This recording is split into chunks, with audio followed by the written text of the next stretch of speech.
Olá, vamos agora ver a prova detalhada, pormenorizada, do teorema ergódico subaditivo. Para verem o enunciado e abordarem bem as hipóteses, vejam o vídeo anterior, por favor. Então, para uma certa sequência de funções subaditiva, nós temos pela subaditividade que o φn é menor ou igual que esta soma ergódica, né? φ1 mais φ1 após f, etc. mais φ1 após fn menos 1 para todo n. Então esta relação vale também com a parte positiva das funções, porque basta passar aqui o sup da função em relação à função constante igual a zero, para ter a parte positiva, ok? E obtemos esta mesma relação com as partes positivas. Assim, a suposição de que a parte positiva da φ1, φ é integrável, garante que a φn é sempre integrável por causa desta relação, né? E garante também que a integral da φn, esta sequência, né? Esta integral de φn, esta sequência AN, é uma sequência na reta estendida até menos infinito, ela não pode ser mais infinito. Okay? Bom, pelo lema anterior, no vídeo anterior, este ínfimo, coincidente com o limite, existe. Né? Existe e está na reta estendida até menos infinito. Definimos agora o lim_sup de φn sobre n em cada x e o lim_inf de φn sobre n em cada x, φ mais e φ menos. Okay? Claramente vale esta relação. Né? φ menos menor ou igual que φ mais em todo o ponto. Vamos então agora, próximo passo, para deduzir que φ menos igual a φ mais QTP e concluir que o limite existe QTP. Né? E de facto vai ser igual àquele L, vai ser igual ao ínfimo do integral de φn sobre n. E para provar isso, a estratégia é provar o seguinte, provar que o integral de φ menos é maior ou igual que o integral de φ mais e enquadram o L. Ok? Então vamos começar supondo que φn sobre n é uma sequência de funções limitada inferiormente, certo? Vamos provar isto. E a partir daqui, as duas funções φ menos e φ mais coincidem μQTP e o seu integral é igual a L, o que prova o teorema ergódico subaditivo, neste caso particular, né, em que φn sobre n é limitado inferiormente. Porquê é que isto implica o que nós queremos? Bom, porque esta desigualdade implica, em particular, né, se eu subtrair este deste, fico com este integral, o integral de φ menos φ mais menos φ menos, este integral aqui, é menor ou igual que zero. Okay? Mas o integrando, que é esta diferença que está aqui entre parênteses, é maior ou igual que zero. Então eu tenho uma função não negativa cujo integral é não positivo. Concluo que essa função tem que ser zero em quase todos os pontos em relação à medida, né, que eu estou usando no integral. Então eu fico com φ mais igual a φ menos QTP e, portanto, o limite superior ao limite, logo o limite existe QTP. E mais ainda, o integral vai ser igual ao L. Ok? Bom, depois, na parte final, nós contornamos esta suposição de que φn sobre n é limitado inferiormente usando uma técnica de truncagem, o que é usual em teoria da medida. Muito bem. Então, por causa da hipótese, φn sobre n é limitada inferiormente, nós vamos ter que o φ menos é certamente finito. Né? Ele não é menos infinito. Dado o epsilon, agora vamos definir este conjunto EK. EK é o conjunto dos pontos em que o φj sobre j, né, é dominado pelo φ menos mais epsilon para algum j de 1 até k. Okay? O k é a cota superior de j. Ou seja, o EK é este conjunto aqui. Né, é a união para j de 1 até k do conjunto dos pontos φj sobre j menor ou igual a φ menos mais epsilon, com um epsilon fixado. Okay? É trivial verificar que é uma sequência crescente de conjuntos, né, e que a variedade inteira é a união de todos estes conjuntos pela definição do φ menos e pela suposição de que o φ menos é finito. É finito, digamos, é maior, estritamente maior que menos infinito. O φ menos não é menos infinito. Okay? Então, com essa definição do φ menos sendo o lim_inf e o lim_inf estritamente maior que menos infinito, nos garante que, né, se eu fizer um K suficientemente grande, eu sempre vou satisfazer esta condição para algum j. Portanto, a medida do EK vai para 1 quando o k é infinito. É uma probabilidade. Então, definimos esta sequência de funções agora. Definimos psi_k como sendo igual a φ menos mais epsilon se x está no EK, é o psi_k, né? E é igual a φ1 caso não esteja no EK. A partir daqui, nós temos o seguinte lema fundamental, que é a chave para provar o resultado, o teorema. Então, qual é? Para qualquer k, de 1 até n, e para quase todo o ponto, φn de x é dominada pela soma dos psi_k's em f de x, para i de 0 até n menos k menos 1, e de i até n menos k até n menos 1, nessa parte final, eu domino pela soma do máximo entre psi_k e φ1 nos iterados respectivos, né? Para i de n menos k a n menos 1. Como é que nós provamos isto? Vamos agora provar o lema, né? Primeiro, o que é que significa o conjunto EK, né? Então eu tenho aqui vários valores de φj sobre j em vermelho, esses pontinhos vermelhos. Eu tenho aqui o valor de φ menos de x, que é esta linha vermelha, e tenho aqui o valor de φ menos mais epsilon. Ok? Que eu estou olhando para os pontos φj sobre j que estão acima, são menores ou iguais que φi mais epsilon. Portanto, eles estão abaixo da linha tracejada, da linha pontilhada aqui azul. Ok? Então, o conjunto dos pontos onde isso acontece, o conjunto do x onde isto acontece, até um certo k, né, é o EK.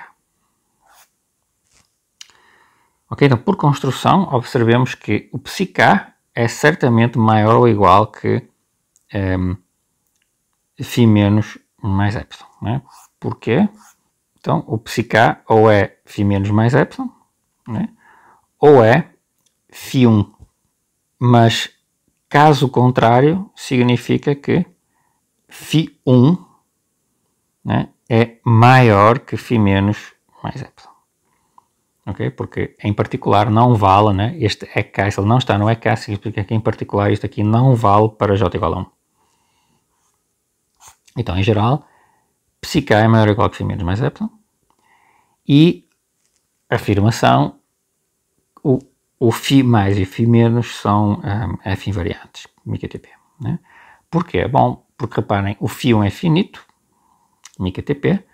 Porquê? Porque eu já estou assumindo isto, né? Logo, eu estou usando isto aqui, logo o φ1 tem que ser maior que menos infinito pela sua aditividade. E ele já é menor que mais infinito, porque a parte positiva dele é integrável. Certo? Bom, então eu posso escrever o φ menos após f como este liminf, né, por definição, mas eu posso somar o φ1 aqui, porque o φ1 sendo finito não vai mudar o limite. Mas agora eu observo que φn após f mais φ1 é maior ou igual que φn mais 1, pela sua aditividade. Okay? Multiplico e divido por n mais 1, isto aqui vai para 1, isto aqui dá de novo φ menos, é o liminf do φ menos. Ok? Tenho então que o φ menos após f é maior ou igual que φ menos. Isto pode ser traduzido o seguinte: para todo A fixado, todo número real fixado, eu tenho que, se o φ menos é maior ou igual que A, então o φ menos após f é maior ou igual que A. Mas isso pode ser traduzido com esta inclusão. Isto vale QTP, portanto isto pode ser traduzido mi módulo 0, a menos no conjunto de medida nula. Tá? Portanto, em particular, isto significa que a diferença entre estes dois conjuntos é um conjunto de medida nula. Ok? Ou seja, este aqui menos este tem medida nula. Certo? Portanto, eu quero provar que vale a igualdade. Né? Então vamos supor que fosse estritamente maior. Então, se φ menos após f fosse estritamente maior que φ menos em medida positiva, existiria um b de tal forma que o φ menos após f seria maior que b mais o φ menos, que é a mesma coisa que isto aqui, né? Equivalente, num certo subconjunto de medida positiva que eu chamei f. Okay? Portanto, se isto acontecesse em medida positiva, eu posso garantir que num certo conjunto de medida positivo, um pouquinho menor talvez, eu tenho alguma diferença positiva entre eles, né? Que é este B. Ok? Mas eu sei que o φ- não é menos infinito. Então, existe um A real, existe um número real, de tal forma que o conjunto de os valores de φ de x, eles estão algures na reta real, né? Então eles têm que estar em algum intervalo deste tipo, A menos BA. Em algum lugar eles têm que estar com medida positiva. Porque senão, né, senão o φ de x não seria um número real. Num subconjunto de medida total de f. Né? Se eu olhar para o f, este cara aqui tem que estar em algum lugar da reta real com medida positiva.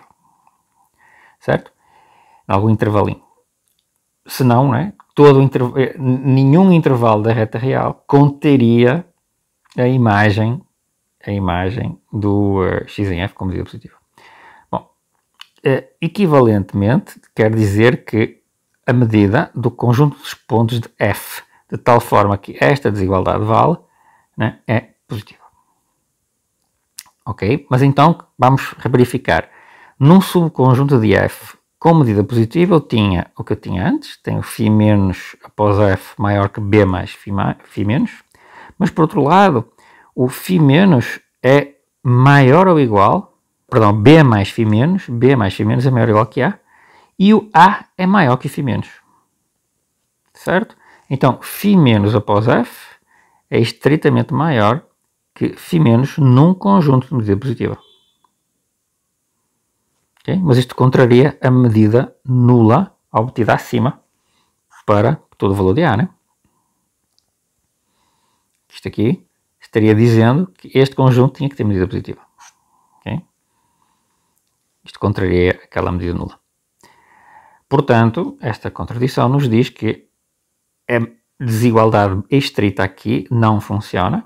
Funciona maior ou igual. Não funciona estritamente maior. Concluímos que tem que funcionar o igual. Então, QTP, eu tenho que φ menos composto com f igual a φ menos. Tenho f invariância da φ menos. Analogamente, eu tenho f invariância da φ mais, né? Aplicamos o mesmo argumento com as desigualdades invertidas e chegamos à mesma conclusão. É semelhante. Ok? Bom, a partir de agora nós vamos aproveitar esta invariância para definir indutivamente uma certa sequência. Como é que nós vamos fazer? Tomamos um x, um x genérico, de tal forma que o φ menos, né, seja constante na órbita do x, e fixamos um certo k entre 1 e n menos 1. E vamos definir uma certa sequência, possivelmente uma sequência finita, que vai nos dizer o seguinte. Para cada i, o ni é o menor inteiro, maior ou igual que o mi menos 1, de tal forma que o fn de x chega em ek, ou seja, o primeiro retorno da órbita do x em ek, depois do iterado mi menos 1. Mi menos 1 começa com 0, né? Aí nós fazemos o primeiro retorno ao ek. Certo? Se existir este ni, se não existe, ele nunca mais retorna, então a sequência terminou. Certo? Ok. Agora nós precisamos dizer como é que a gente define o próximo m, né? Como é que eu defino o mi? Bom, pela definição do EK, se eu voltei no EK, então existe um j de 1 até k, de tal forma que o fni de x, não é, tem uma imagem que dividido por j é dominada pelo φ menos do x, que é a mesma coisa aqui, né? Mais epsilon. Okay? Eu pego neste j e defino que o mi é o ni que eu encontrei mais j. É o tempo de retorno mais j. E completamos a definição desta sequência por indução. Então eu começo com m0 igual a 0, pego o primeiro retorno ao EK, nesse retorno eu acho o j, por definição do EK existe um j tal que então faço n1 mais j e eu tenho m1. Depois do m1 eu pego o primeiro retorno ao EK, n2. E aí nesse EK eu acho o j e faço o m2 igual a n2 mais j. E assim sucessivamente. Esse j pode variar de 1 até k. Ok? Definimos então, e observemos que por construção, né, vale sempre esta relação aqui, ou seja, o φ de MI menos NI em FNI de X é sempre dominado MI menos NI vezes o φ menos mais epsilon, por causa da definição do EK. Ok? Causa da definição do EK. Isto é uma representação gráfica do que é que significa fazer esta divisão de iterados, né? Então, do 0 até o N1, eu estou fora do EK, no N1 eu retorno ao EK, aí eu dou um salto e vou até o M1. Eu não sei o que acontece no meio, essencialmente. Do M1 até o próximo N2 eu estou fora do EK e eu retorno, depois dá um salto, etc, etc. E eu ilustro aqui duas situações no fim. No fim, até o enésimo iterado, que eu fixei, eu posso ter o NL mais 1 antes do N, ou posso ter que o ML, né, é o último elemento da sequência antes do N. Ou seja, o próximo retorno seria maior ou igual que N, ou eu tenho um retorno ao EK antes do N, que é o NL mais 1. Certo? Se eu tiver isto, né, então eu salto para cá, né, porque eu não tenho mais nenhum retorno. Ok? Então, como eu sei que φ- é constante em órbitas, e eu sei que o psiK é maior ou igual que o φ- mais epsilon, por construção, então, automaticamente, esta φ MI em FNI de X, que nós vimos que é menor ou igual que este produto aqui, mas como isto tudo é igual para todos os NIs, né, eu posso dizer que isto é uma soma, né, é uma soma de NI até MI menos 1, do φ menos do FI de X mais epsilon. Isto é tudo constante. Okay? E isto, por sua vez, é dominado pelo psiK de FI de X. E já estamos obtendo aqui uma parte, né, da desigualdade do lema fundamental. Ok? Bom, para n maior do que k, tomemos L, o maior inteiro, tal que o ML menor ou igual que n. É o que está aqui representado. Né?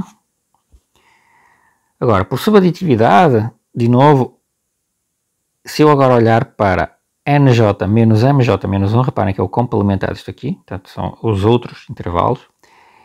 Isto aqui em FMJ menos 1, nesse iterado, isto é dominado pelo φ1 de Fi de X. Porquê? Porque eu sei que nos iterados seguintes eu estou fora do EK. Eu estou iterando aqui, ou aqui, ou aqui, ou aqui. Estou fora do EK. Ok? E, portanto, aí a dominação é pelo φ1. Então, se eu olhar para este intervalo, é o intervalo que vai dos m's até os n's, okay, a união desses intervalos, eu tenho que o φn de x é dominado pelo φ1 dos fi's dentro para os i's neste intervalo, e no que sobra, 1 até L destes FNI, ou seja, que são os pontos finais destes intervalos aqui. Nestes pedaços eu tenho a dominação comum, né? Eu tenho aqui eu uso a subaditividade para obter esta expressão, e agora eu vou usar, né? Eu vou usar que o MI menos NI é dominado aqui por isto, né? Certo? E lembro, né, que no intervalo I, eu estou fora do EK. Certo? Então o que vai acontecer é que o φ1 do FI de X, né, ele de fato coincide com o psiK de FI de X, enquanto eu não estiver neste último pedaço, que eu não sei ainda se estou ou não estou no EK, né, mas eu estou fora do EK ali. Ok. Se eu combinar agora as desigualdades anteriores, eu tenho então, por um lado, o psiK FI de X, de 0 até um certo iterado antes do N, né, que depende do L, do valor do L, e no resto eu tenho o φ1. O que sobra, que não está aqui, até N, eu tenho o φ1, na parte final. Ok. Então eu tenho estas relações por causa da escolha do L, como o último elemento antes de n. E se eu tiver um retorno antes do n, então eu já sei que o próximo retorno tem um salto maior do que k. E assim o somatório da direita, este cara aqui, né, é dominado por este pedaço aqui. Porquê? Porque eu posso ter retornos ao EK, né, e pedaços que estão fora do EK. Então eu tenho que usar dois aqui. Esta circunstância corresponde a isto aqui. Portanto, eu tenho que controlar este pedaço e eu tenho que controlar este pedaço aqui. Então eu uso o psi k aqui e uso o psi1 ali. Ok? Assim, este somatório da direita é dominado e isto prova o lema. E agora posso usar o lema, né, para finalmente provar esta parte. Então, como é que nós fazemos? E depois vamos trabalhar com a parte com φ+. Né? Então, suponhamos primeiro que φn sobre n é afastado de menos infinito, é maior ou igual a um certo menos que si, para todo n, e vamos aplicar o lema de fatu a esta sequência de funções não negativas, ao φn sobre n mais que si. Então, o integral lim∞ é menor ou igual que o lim∞ integral, né? E este que si pode ser cancelado com este que si aqui. Então, nós ficamos com o quê? Ficamos com o integral de φ- menor ou igual que o limite do... Seria o lim∞, né? Mas sabemos que este limite existe, que é o L. Certo? Então, já tenho uma desigualdade, isto menor ou igual. Para a desigualdade reversa, eu uso o último lema. O último lema implica, se eu integrar a desigualdade do lema fundamental e uso a f invariância, né? Então, 1 sobre n de φn é dominado pela soma dos psi-k's em n menos k iterados, né? Mais o resto, que no máximo é k iterados deste máximo. Ok? Como o k está fixo e o n pode querer ser sem limite, isto aqui vai para zero, este resto não vai interessar. E finalmente, isto aqui, quando o n vai para infinito, isto vai para 1, este quociente, e isto vai para este limite. O L é este aqui, isto fica menor ou igual que este integral do φk. Ok? Para todo o k fixado. Como o mid é k vai para 1, agora eu faço o k ir para infinito e nós vemos que isto aqui fica sempre menor ou igual que φ menos mais epsilon. Ok?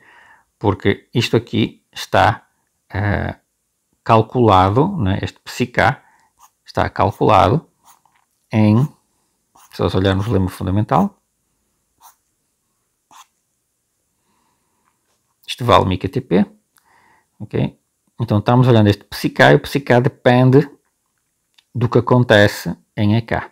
Em EK nós temos a dominação por φ menos mais epsilon, mas à medida que o EK vai para 1, a medida do EK vai para 1, eu posso garantir que este integral vai, de fato, para φ menos mais epsilon. Ok? Então o L é menor ou igual que o integral de φ menos mais epsilon. Ele já era maior ou igual que o integral de φ menos. Já tínhamos obtido esta desigualdade aqui. Né? E agora fazemos, uma vez que epsilon é qualquer, completamos a prova, né, de que o L é igual ao integral de φ menos, assumindo que a φn sobre n é limitada por baixo. Como é que nós removemos esta suposição da limitação inferior? Definimos agora para cada que estas funções. φn de que agora é o máximo entre φn e menos que e o φ menos de que é o máximo entre φ menos e menos que Então observemos que, fixado que a φn é uma sequência em n que é subaditiva e como se eu fixar o n e olhar a variação em que estas sequências são decrescentes. Ok? Elas são decrescentes. φ1 que mais é integrável, porque a φ mais é integrável. Tá? E mais ainda, a φn que sobre n é claramente maior ou igual que menos que é dominada inferiormente. Okay? Então eu aplico os mesmos argumentos que eu obtive antes a cada φn de que E, portanto, existe este φ que si menos, este liminf, existe, e eu sei que este integral de φ que si menos é este ínfimo, usando tudo o que eu fiz antes. Okay? E agora, o que é que eu faço? Eu faço o que si ir para infinito e aplico o teorema da convergência monótona de maneira adequada. Então, por um lado, o φn vai ser este limite, okay? E o φ menos vai ser o limite do φ menos de que si. Okay? Por tudo isto cresce, né?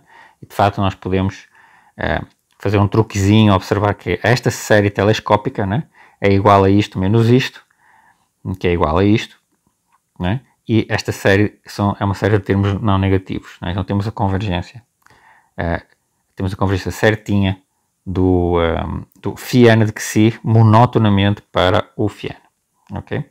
E a partir daí, o integral do φ menos, né, que é este limite, eu provei então estas desigualdades, eu preciso agora de relacionar o integral do φ menos, né, com o L.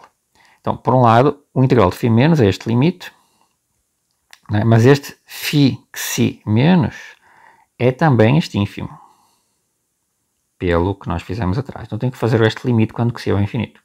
Mas recordem que isto aqui é decrescente, com que si, né? Então isto é a mesma coisa que tomar o ínfimo em que si, do ínfimo em n.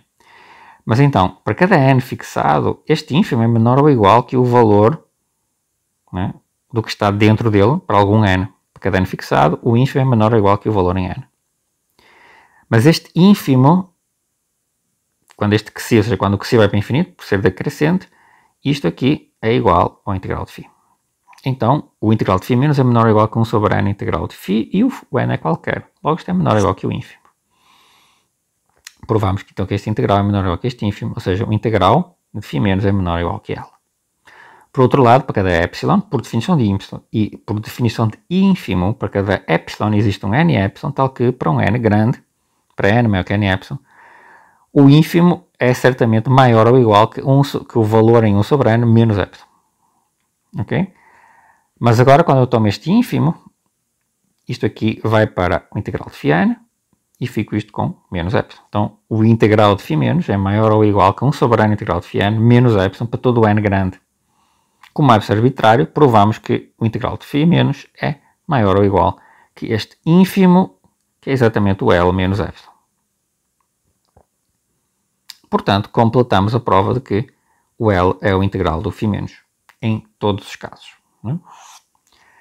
Falta agora o φ mais. Ok? Então vamos mostrar que o integral de φ mais é dominado por L. Desde que, vamos começar com uma hipótese, desde que o ínfimo de φn seja finito. Para todo n. Ok? Então para cada k maior ou igual que 1, começamos com este lemazinho, o lim sup de φkn sobre n é k vezes o lim sup de φn sobre n. Ok? Isso é um resultado relativamente simples, porque observemos primeiro o k vezes φkn sobre kn é uma subsequência do kφn sobre n. Então, óbvio que eu tenho menor ou igual, porque este cara, né, pode ser escrito assim, e este é uma subsequência deste. Para a recíproca, fazemos o quê? Fazemos o algoritmo de divisão, dividimos n por k, que eu fixei o k, então dividimos n por k. Então, o n vai ser um k vezes um certo Pn mais um resto que é n entre 1 e k. E pela subaditividade, né, eu posso escrever o φn como o φ de kPn mais o φ de Qn composto com o f de kPn. Okay? Ou eu posso substituir este φ de Qn pelo máximo entre todos os possíveis restos e, portanto, fico com um psi composto com f de kPn. Ok? Bom, então, como este quociente vai para k quando o n vai para infinito, porque por definição, né, reparem, quando o n vai para infinito, o Pn cresce, este cara é limitado, então o n sobre o Pn vai para cá. Tá? E o psi é uma função de L1, é um negócio integrável. Nós temos o seguinte, temos que 1 sobre n, psi, composto com fkPn, vai para 0, porque o psi é QTP, é finito QTP. Tá? Ok? Isto é um dos lemas anteriores, de fato, né? Como o psi está em L1, né? Então o psi composto com Fn dividido por n vai para vai para 0 QTP. Ok, então vamos dividir ambos os lados da desigualdade por n. Então 1 sobre n φ n. Traduzo o meu φ n pelo algoritmo de divisão, né?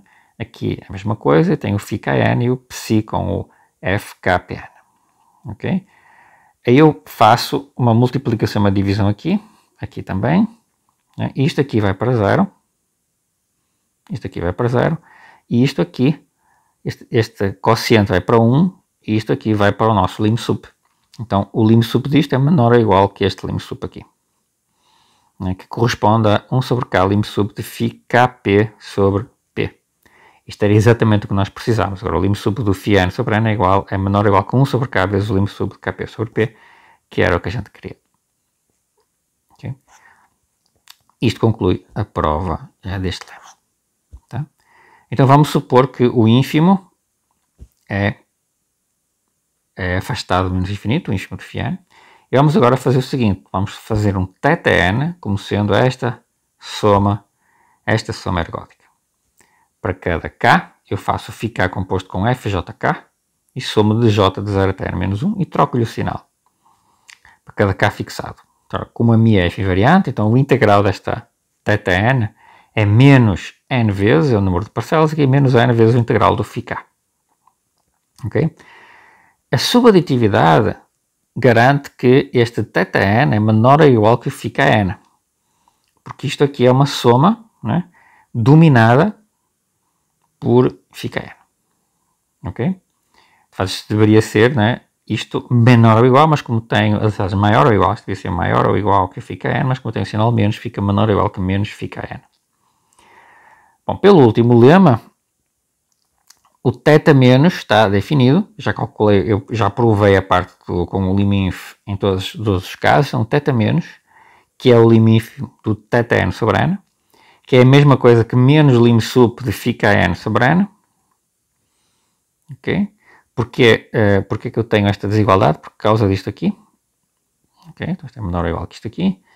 E isto, com o kn sobre n, isto é a mesma coisa que o lim sup vezes k, lim sup de φn sobre n. Mas o lim sup de φn sobre n é o φ mais. Ok?